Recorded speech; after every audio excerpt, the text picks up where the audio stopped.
Assalamualaikum warahmatullahi wabarakatuh.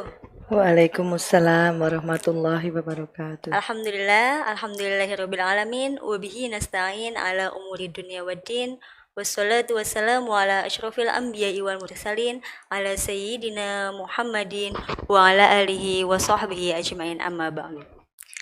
Puji syukur kita panjatkan kehadirat Allah Subhanahu wa taala yang telah memberikan kita banyak sekali nikmat, baik nikmat iman, nikmat Islam serta nikmat sehat walafiat sehingga kita bisa berkumpul dan bergabung secara online dalam acara Takso pada siang hari ini.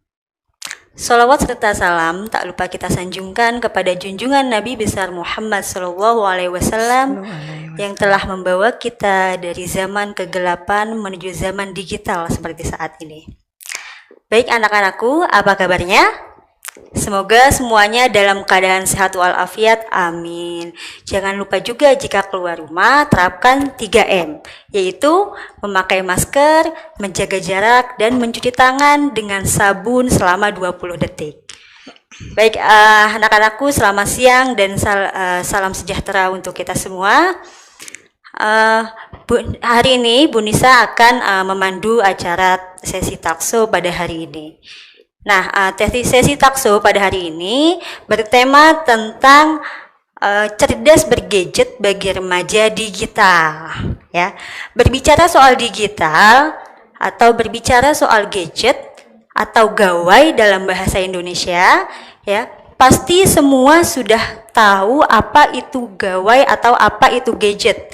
Karena ini merupakan hal yang sangat lumrah, ya, pasti banyak yang kita miliki atau masyarakat Indonesia miliki termasuk para remaja seperti itu. Namun kali ini akan kita bahas bersama dengan narasumber kita yang sudah hadir di tengah-tengah kita ini, ya. Beliau adalah seorang psikolog, ya, yang sudah banyak sekali pengalamannya gitu ya Bu ya. Insya Allah, dan banyak sekali prestasinya baik dalam bidang pendidikan maupun bidang-bidang lainnya. Beliau ialah Ibu Nurina, sarjana psikologi, magister psikologi, psikolog CHA CGA. Begitu ya Bu ya. Oke, baik Ibu Ririn, ya, yang sering kita sebut dengan Ibu Ririn. Bagaimana kabarnya Bu? Alhamdulillah, baik Bu. Luar biasa ya Bu ya. Iya. Senang sekali kita bisa mengundang Ibu Ririn pada siang hari ini seperti itu. Baik Bu, hari ini sangat menarik nih. Sangat menarik, judulnya yaitu tentang cerdas bergadget bagi remaja digital. Ya, kira-kira Bu, gadget itu menurut pandangan Bu Ririn sendiri itu bagaimana ya? Oke.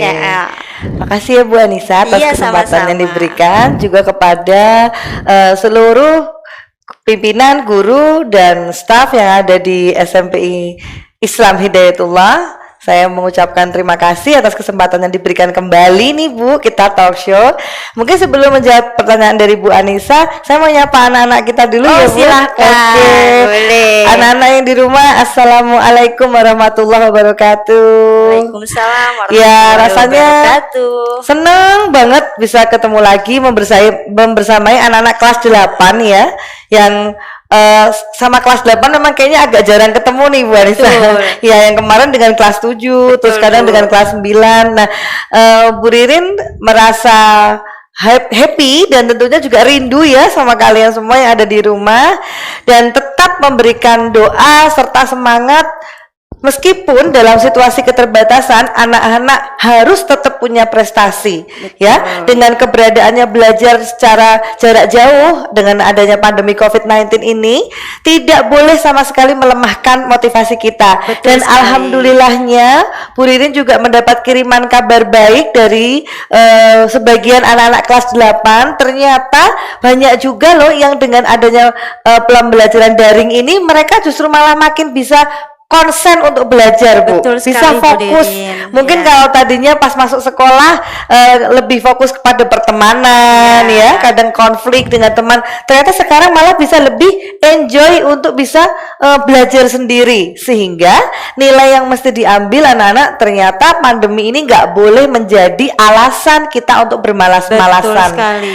Nah, rata-rata Bu Anissa, sumber Ya. malas itu banyak berasal dari benda yang kita pegang yang namanya gadget Betul tadi. sekali Bu, Ya. itu sudah hal yang biasa ya seperti Nah, itu. sekarang ini kita mau mengupas apa sih gadget gitu ya Bu Anissa ya. Betul. Kalau yang kita lihat dari Kamus Besar Bahasa Indonesia, gadget ini sebenarnya memiliki pengertian anak-anak sebagai suatu benda yang berukuran kecil, yang mudah kita bawa kemana saja, dan aplikasinya itu mendukung pada perkembangan teknologi. Itu Betul. namanya gadget. Dan memang yang sering kita ketahui gadget itu kita taunya HP ya nak ya. Iya. HP itu gadget. Ternyata gadget bukan cuma HP Bu Anissa. Laptop itu bisa kita katakan gadget ya.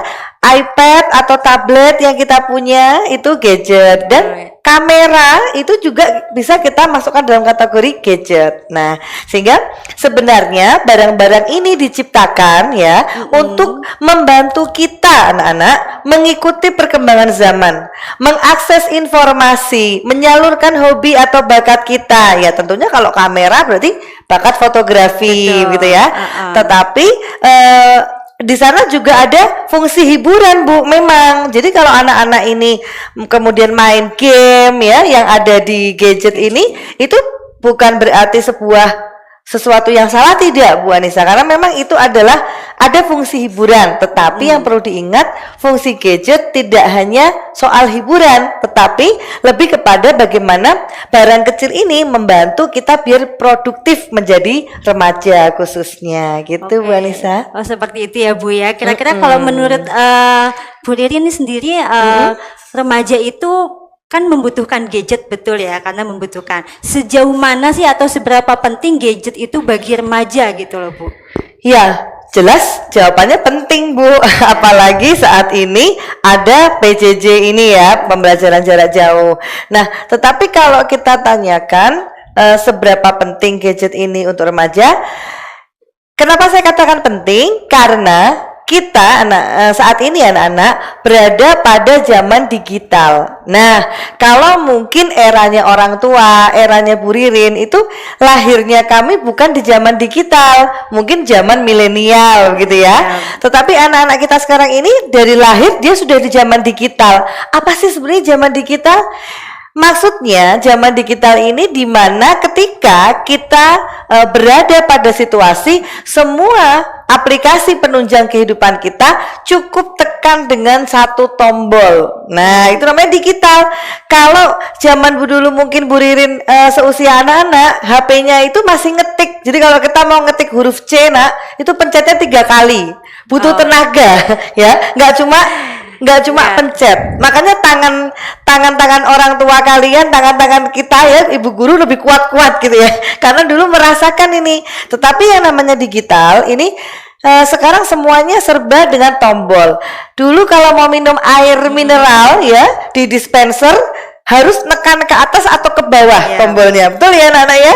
Kalau sekarang tinggal pencet airnya keluar sendiri. Masak nasi juga begitu Bu, tinggal dimasukin, pencet tombol-tombol, nasinya matang sendiri. Nah, karena memang kita berada pada era digital, maka semua barang-barang yang bersifat digitalisasi itu penting. Kenapa? Untuk memudahkan kita nak, biar cepet hidup kita. Tujuannya apa? Biar cepat. HP kenapa dibikin sekarang cuma 1 kali pencet tombol, nggak perlu ketik 3 kali?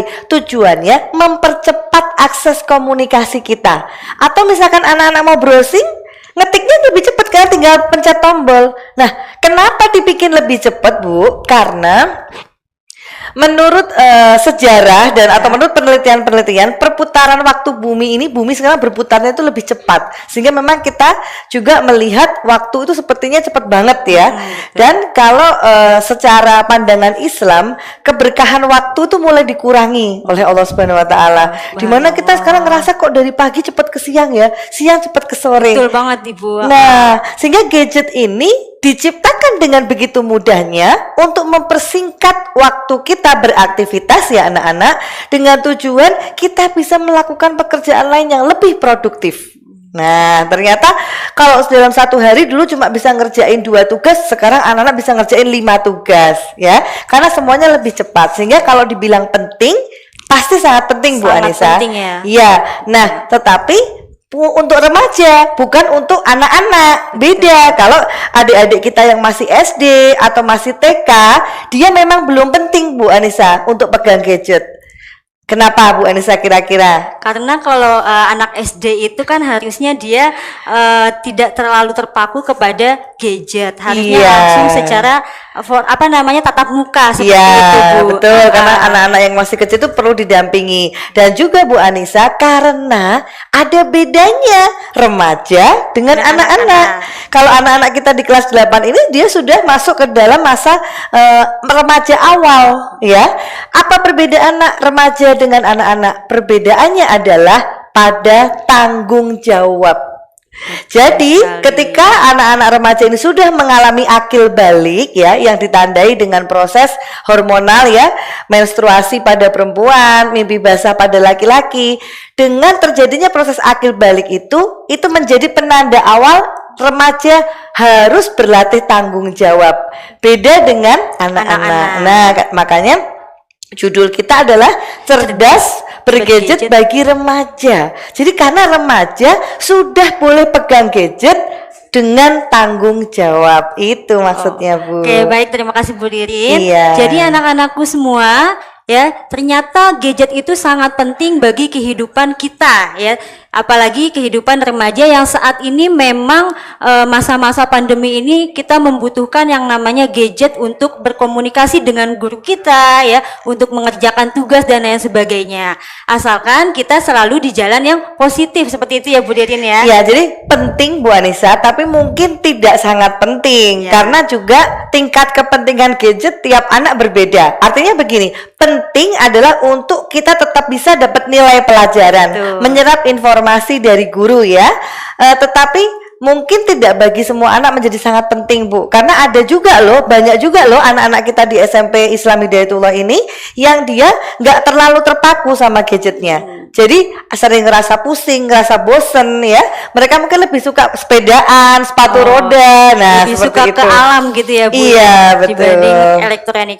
Oke, jadi kan tadi kita sudah membahas pentingnya gadget, ya. Ternyata memang ada sisi negatif, ada sisi positifnya. Nah, kira-kira Bu, kalau kita tuntas secara detail sisi negatif dan sisi positifnya itu bagaimana Bu? Oke, ya pertanyaan yang bagus ya Nak. Mungkin kita juga sering dengar tapi kita nggak sempat menganalisa nih sisi positif negatifnya gadget apa.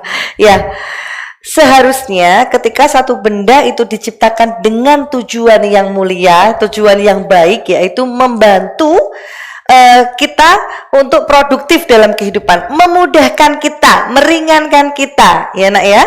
Tentunya supaya apa? Supaya anak-anak tetap tidak lalai ibadahnya, ya. Adanya gadget sekarang dipercanggih, tombol gampang dipencet, aplikasi banyak, ya. Tujuannya supaya kita cepat selesai mengerjakan tugas atau mendapatkan informasi yang kita perlu. Setelah itu kita bisa kembali kepada tugas kita sebagai manusia. Jangan dilupakan. Apa itu? Pertama, kita punya kewajiban dan juga hak tubuh kita dan roh kita untuk beribadah kepada Allah Subhanahu wa taala. Jadi kita tetap bisa sholat on time, ya, karena dengan udah dimudahkan tadi tuh Bu. Itu kelebihan gadget yang zaman sekarang yang canggih itu, ya. Laptop juga begitu. Kalau zaman dulu mungkin Bu Ririn laptopnya harus pakai selalu dicas, ya, nggak bisa dibawa kemana-mana, sehingga ya Bu ya dulu, ya. Iya, laptop yang dulu pun kan ketahanan baterainya nggak seperti sekarang. Mereka lithium yang sudah tipis-tipis, ya. Terus kemudian juga kadang dari mulai mencet tombol on sampai nyala itu butuh, loadingnya lama. Kalau sekarang kan sudah dibikin dengan kapasitas yang sangat tinggi, jadi cepet banget. Kalian akan lebih cepat menyelesaikan kebutuhan yang kalian butuhkan dari gadget, kemudian tetap bisa beraktivitas sesuai dengan hak dan kewajiban tubuh kita, beribadah, membantu orang tua, istirahat, ya. Jadi jangan sampai gadget ini nanti menzolimi tubuh kita nih Bu. Kita jadi kurang istirahat, memaksa mata kita misalkan. Nah, jadi kelebihannya adalah jelas mempersingkat waktu, mempermudah pekerjaan kita, kemudian membuat kita bisa punya pengalaman yang lebih luas tanpa harus berada di tempatnya. Misal kemarin kita melihat, ya, ada bencana alam di Turki, ya, misalkan kita nggak perlu ke sana, tapi kita dalam di kamar aja kita bisa tahu apa yang terjadi di sana.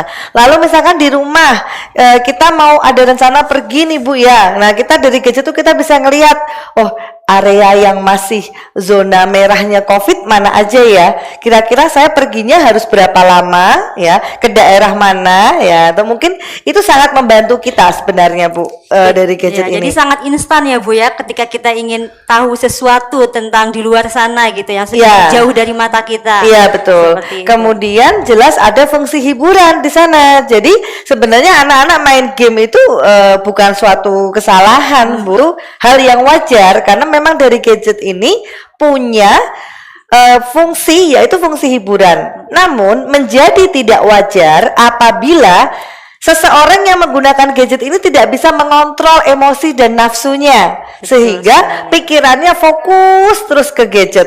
Mau ngelepasin sulit banget. Nah, ini masuk pada efek negatifnya gadget. Efek negatif gadget adalah yang paling besar itu kecanduan. Kecanduan. Saya sambung sedikit lagi karena kalau anak-anak mungkin nanti bisa buka jurnal-jurnal penelitian, boleh loh anak SMP dari sekarang sudah mulai lihatnya jurnal penelitian. Kata kuncinya itu, kalau mau browsing jangan lihat di blognya orang, jangan lihat di status FB-nya orang, karena itu pendapatnya orang, siapapun boleh ya. Tapi kalau di dalam penelitian yang kami pelajari saat ini bahwa diperiksa otaknya orang yang kecanduan Bu, ternyata kerusakan bagian otaknya ini dikatakan relatif sama orang yang kecanduan gadget dengan kecanduan psikotropika atau obat-obatan terlarang. Sehingga memang efeknya dari kecanduan ini yang paling tinggi. Jadi pada semua orang hanya ada yang sadar, ada yang enggak ya Bu ya, yaitu pada tubuh kita. Ada yang kemudian matanya menjadi minus, ada yang belum minus tetapi sering merasakan pusing atau lelah, matanya panas misalkan. Ada juga yang merasakan saraf-saraf di leher atau pundaknya kaku, tegang, rasanya berat banget, tidur gak enak. Kadang-kadang kita mungkin, apa aku salah tidur ya? Tapi kalau salah tidur biasanya nggak berapa lama, asal kita aktivitasnya bener udah fresh lagi gitu. Terus juga ada juga yang merasakan tangannya Bu kaku, kesemutan, ya kan? Nah, banyak efek dari tubuh itu, dan yang jelas efek dari penggunaan gadget yang terlalu lama adalah insomnia. Atau sulit tidur. Iya, betul sekali. Itu Bu. Oke, baik Bu, tadi kan kita sudah membahas kecanduan nih ya, kecanduan remaja, kecanduan saat kita memegang gadget atau ketergantungan. Kadang-kadang kita Bu, kalau seandainya kita lepas handphone atau gawai sedikit saja, rasanya tuh sudah galau gitu ya Bu ya. Karena kita galau karena kita sudah kecanduan saking ketergantungannya sampai seperti itu. Nah, bagaimana sih Bu ini cara menggunakan gadget agar tidak menyebabkan kecanduan seperti itu? Iya. Agar tidak menyebabkan kecanduan, apakah bisa? Amat sangat bisa ya, karena frekuensinya orang yang kecanduan lebih sedikit daripada yang tidak kecanduan ya. Jadi kita tidak bisa memaklumi loh zaman sekarang kan wajar orang kecanduan. Ternyata menurut penelitian tidak. Jadi prosentasenya ya, yang namanya kecanduan itu kan sebuah penyakit mental ya Bu ya, otomatis lebih sedikit yang kena kecanduannya daripada yang tidak. Dan ini yang berbicara bukan Bu Ririn ya, sebenarnya ada data-data penunjang. Nanti mungkin lain kali kita bisa, kalau levelnya diskusi ilmiah ya, bukan talk show, kita bisa bahas tuh data-data tadi biar anak-anak tahu ya.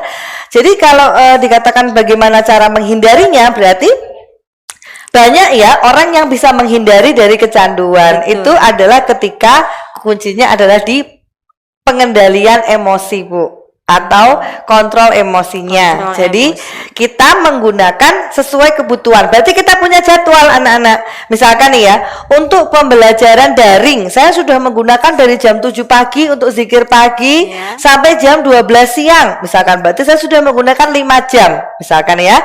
Berarti harus istirahat dulu. Kemudian berikutnya kalau mau pakai gadget lagi bikin jadwal. Aku nanti mau main game misalkan habis asar sampai setengah 5, berarti 1 jam, atau maksimal sampai jam 5, atau sampai sebelum maghrib saya berhenti, katakan misalnya seperti itu ya Bu ya. Nanti di situ baru anak-anak bisa nanti aku habis main gadget, aku mau ngapain lagi. Jadi punya pembagian waktu, kontrol waktu yang jelas ya. Kita mau menggunakan itu menyelengi kegiatan apa saja begitu ya. Lalu yang kedua, kalau kira-kira sudah mulai asik banget ya, tahan diri untuk mengakhiri ya. Jadi menurut penelitian, dan penelitian ini kebetulan yang melakukan juga orang Indonesia anak-anak, jadi sudah disesuaikan dengan kondisi orang Indonesia itu ternyata yang bisa bikin kecanduan kalau kita menggunakan gadget 75 menit non-stop. Jadi kalau anak-anak pakainya itu 75 menit kan berarti 1 jam lebih 15 menit. Betul. Sehingga sebaiknya setelah 1 jam dijeda dulu nak, istirahat dulu. Istirahat itu bukan berarti harus tidur ya. Istirahat mungkin anak-anak bisa sholat dulu ya, makan dulu, atau mungkin hanya sekedar berdiri dari tempat duduknya atau dari tempat tidurnya, stretching ya, peregangan ototnya ke taman, menghirup udara segar seperti itu. Dan ada lagi yang membuat kecanduan apabila sering menggunakannya di kamar tidur sambil tiduran atau posisi-posisi yang tidak baik. Nah, ini juga efek sampingnya membuat tulang duduknya juga menjadi tidak lurus lagi. Banyak juga yang akhirnya karena sering laptopnya di pangku, duduknya sama mengkelung begini ya, atau mungkin tidak beraturan sama miring sana miring sini, itu postur tubuhnya menjadi tidak tegap lagi. Nah, kalau anak-anak nanti punya cita-cita menjadi polisi, tentara ya, atau mungkin profesi-profesi yang membutuhkan penampilan fisik yang prima, maka dari sekarang caranya menghindari untuk tidak mengakibatkan efek yang fatal pada tubuhnya gitu. Bu. Baik, seperti itu ya Bu ya. Kalau kita lihat Bu, sekarang tuh banyak fenomena-fenomena yang kadang kita lihat di media sosial, fenomena gara-gara kecanduan gadget ya, sampai ada penyakit apa itu Bu yang sering mengikuti apa yang sering dilihatnya di gadget ya. Betul. Itu apa Ibu? Iya, maaf, ada salah satu aplikasi ya Bu ya, betul, aplikasi Burin nggak boleh sebut namanya ya di sini. Kita tidak boleh menyebut nama. Tapi anak-anak pasti tahu di mana aplikasi itu menawarkan musik untuk kita berjoget dalam waktu yang singkat ya. Jadi sesuatu yang cuma 50 detik, 1 menit, 2 menit ya, tapi diulang terus, itu tuh justru malah semakin meresap ke dalam memorinya manusia. Jadi kalau anak-anak tuh belajar hafalan, itu memang yang lebih baik bukan duduk terus 3 jam menghafal terus. Ada sih memang yang modelnya bisa seperti itu, tapi juga lebih efektif kalau kita menghafalnya itu secara terus-menerus. Misalkan habis sholat subuh kita menghafal misalkan 10 menit ya, terus nanti habis sholat duha 10 menit lagi, sebelum sholat duhur 10 menit lagi gitu ya Bu ya. Terus itu anak-anak bisa hafal Quran insya Allah, kalau Allah memberikan rahmatnya kepada kita insya Allah ya. Nah sekarang otak manusia ini kan punya kemampuan yang kapasitas yang begitu besar ya nak. Kalau kita mungkin lihat Bapak Ibu guru kita di sini ada yang hafid atau hafidhul Quran ya, beliau itu diberikan rahmat oleh Allah Subhanahu Wa Taala yang begitu besar. Karena apa? Bisa menggunakan kemampuan otaknya secara maksimal dan produktif. Jadi hati-hati dengan otak kita. Terlalu banyak yang bisa kita serap. Sehingga Bu, kalau tadi aktivitas yang cuma berapa menit, nah apalagi musik ya, asik sambil bergoyang ya, ternyata itu terekam dalam sekali di memori manusia. Sehingga sudah nggak ada musiknya Bu. Kadang-kadang Bu Rin sering sekali nak melihat, dan saya prihatin ya. Kemudian terus kita pasti berdoa semoga anak-anak kita tidak ada yang mengalami itu. Amin. Itu kadang-kadang tuh ya sambil ikut orang tuanya belanja di kasir tuh bisa joget-joget sendiri. Terus berhenti lagi, joget-joget lagi, berhenti lagi, sampai sudah nggak bisa membedakan keadaan apakah ini situasi yang normal ataukah situasi yang membutuhkan kita tidak berlaku seperti itu. Sedangkan di sekitar kita masih banyak orang yang belum paham kalau memang ada aplikasi tadi, jadi ngelihatnya jadi aneh tuh orang. Kenapa ya? Betul. Apa mungkin sakit-sakit epilepsi dan lain sebagainya. Nah gitu ya. Jadi itu tadi yang Bu Anissa sampaikan. Memang itu sudah bagian dari kecanduan. Kalau anak-anak sudah merasa mulai, aku kalau dengar musik kadang-kadang nggak sadar begini sendiri, yuk mulai dikontrol dengan cara mengurangi penggunaan gadget. Jadi cerdas tadi itu mengelola emosi kita ya. Kemudian punya jadwal, batasan waktu ya Bu ya, dan kita mulai mengurangi perlahan, bukan tidak boleh menggunakan ya. Kalau prinsip Bu Ririn tetap boleh karena itu kebutuhannya anak-anak kita. Main game boleh ya, asalkan dengan jadwal waktu yang kalian bikin sendiri dan lakukan sendiri. Gitu ya Bu Anissa. Karena apa Bu? Itu juga latihan belajar disiplin dan konsisten dengan dirinya. Oke, baik. Jadi anak-anak, kita itu harus mempunyai schedule ya Bu ya. Iya. Schedule atau pembagian waktu bagaimana kita harus belajar, ibadah, kemudian kita menggunakan atau cerdas bergadget ini, bagaimana kita cara menggunakannya dengan baik seperti itu. Oke, baik. Kira-kira Bu Ririn, ini kan kita mengingat waktu pula ya. Seperti itu. Pesan yang disampaikan untuk anak kelas 8 SMP bagaimana Bu? Iya. Terima kasih Bu Anissa. Baik. Mungkin tadi kita sudah ngomongin masalah gadget, bagaimana kita bijaksana menggunakannya ya. Dan kata-kata cerdas, yang dimaksud cerdas itu begini Nak. Kita tidak kehilangan kesempatan yang harusnya kita dapatkan ya, misalkan belajar, main game, browsing, stalking apa. Kalian tidak kehilangan kesempatan itu. Namun gadget tadi tidak sampai mengendalikan hidup kalian. Itu namanya cerdas, smart. Smart itu orang yang smart itu dia bisa mengendalikan sesuatu, bukan dikendalikan ya. Mengendalikan dalam konteks yang positif. Nah, untuk anak-anak tahu bagaimana tentang kecanduan tadi sudah disebutkan. Nah, caranya untuk menghindari, Bu Ririn punya beberapa tips ya. Yang pertama memang kenali dulu ciri-cirinya orang kecanduan. Tadi belum kita bahas ya. Ciri-cirinya remaja yang kecanduan gadget ini adalah ada beberapa ciri Bu Anissa. Ciri yang pertama tadi insomnia atau gangguan tidur ya, dimana itu terjadi karena cahaya yang ada pada setiap gadget kita, entahkah itu laptop, iPad atau mungkin HP terutama ya, itu cahayanya cahaya yang memberikan semacam informasi kepada otak kita. Karena cahayanya kan terang sekali Bu. Iya, coba anak-anak habis lihat gadget fokus, kemudian anak-anak lihat langit, belum tentu kadang belum tentu terang, kadang kayak samar begitu, karena tidak ada satupun yang bisa menyamai cahaya ciptaan Allah Subhanahu Wa Taala. Cahaya yang Allah ciptakan begitu lembut, begitu menenangkan, sehingga kita meskipun dalam terik matahari pun kalau kita nggak mendongak ke atas, kita nggak akan sakit dengan cahaya itu. Tapi cahaya yang ada pada gadget ini cahaya ciptaan manusia yang memang di situ diberikan lampu dari segala arah, sehingga memang terang sekali. Nah, otak manusia ini Nak, kalau menangkap sinyal terang itu artinya siang. Kalau menangkap sinyal gelap artinya malam ya. Sehingga kenapa orang dulu bisa teratur tidur jam 9 malam, bangun subuh ya. Orang sekarang seperti itu karena adanya gadget ini, dia mengirim sinyal pada otak kita bahwa hari selalu siang. Sehingga jam setengah 11 malam, jam 10 malam itu kita masih melek matanya, memang nggak ngantuk. Jadi kalau anak-anak dibilang sama orang tuanya, tidur dong, jangan main HP terus, lah aku belum ngantuk kok. Semakin kalian pegang gadgetnya, semakin kalian tidak mengantuk. Kalau sampai ada yang pegang sampai ketiduran plek, ya itu berarti sudah parah banget ngantuknya, tidak dirasakan begitu ya. Jadi ciri-cirinya tadi, satu gangguan tidur atau insomnia. Lalu yang kedua, gangguan emosi. Ini ada ciri-ciri kecanduan.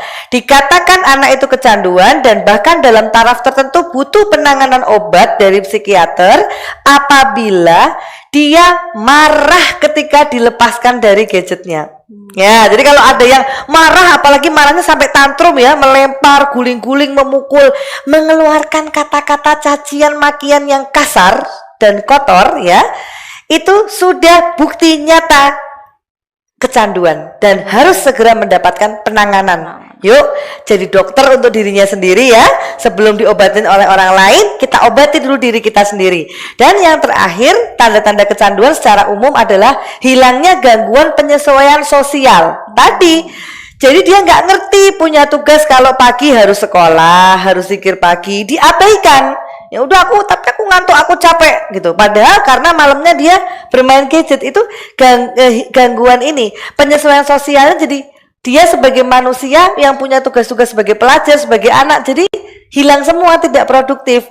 Terus kemudian tadi tidak tahu tempat dan tidak tahu waktu ya.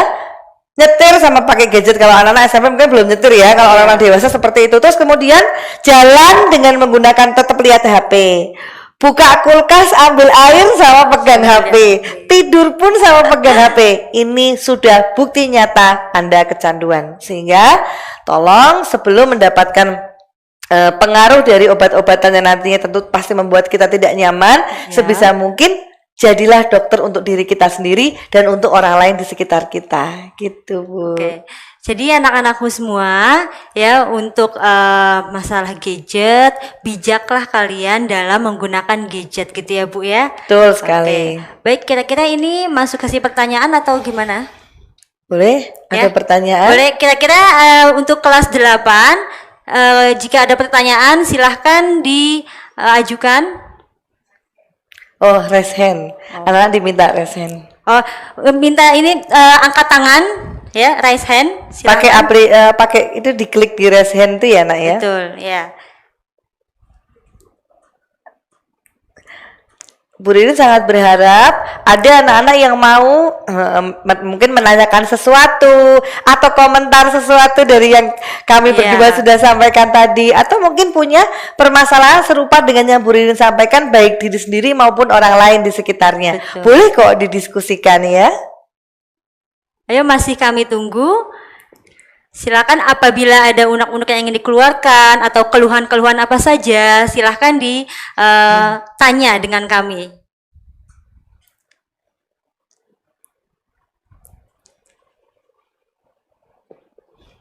Ya, Oke, iya.